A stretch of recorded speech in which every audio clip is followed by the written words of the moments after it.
আসসালামু আলাইকুম। হঠাৎ করে সকালে নবীনগরে আসছিলাম, এখনই বাড়ির উদ্দেশ্যে রওনা করবো। কারো কোনো প্রয়োজন অথবা কেউ যাওয়ার থাকলে এখনই জানাবেন। আসলেই টাকার জন্যে মানুষ কতটা কষ্ট করে সেটা নিজ চোখে না দেখলে বুঝতে পারতাম না। দেখে নবীনগর চিকিৎসকে মানুষ প্রায় বিভিন্ন ধরনের জিনিসপত্র নিয়ে বসে আছে। একজন মানুষ কামড়া নেওয়ার জন্য আইসে দেখে ওনাকে কীরকম ঘিরে ধরছে একজন ব্যক্তিকে। দেখেন কীভাবে আসলে কষ্ট করে টাকা কামায়।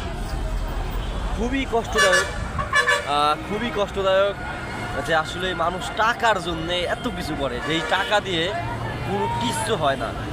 নাই কোনো জীবন টাকার, নাই কোনো ক্ষমতা এক জায়গা থেকে এক জায়গা যাওয়ার, কিন্তু এই টাকাই কিন্তু আবার সব কিছু।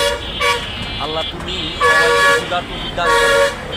দুনিয়া আমরা কামাই দিচ্ছি সেটা সমস্ত কিছু রেখে দিতে হবে না। আখেরাত তো অনেক বিশাল বড় একটা জায়গা, সেটার কি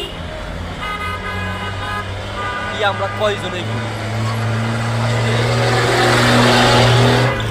কষ্টদায়ক যে মানুষ 500-1000 টাকার জন্য দেখেন কি কষ্ট করতেছে। শুধু 500-1000 টাকা এক দিনে, ওই দেখেন মানুষের কষ্ট। খুবই কষ্ট লাগলো সকালে এই দৃশ্য দেখে, নবীনগর চিকিৎসকে এসে।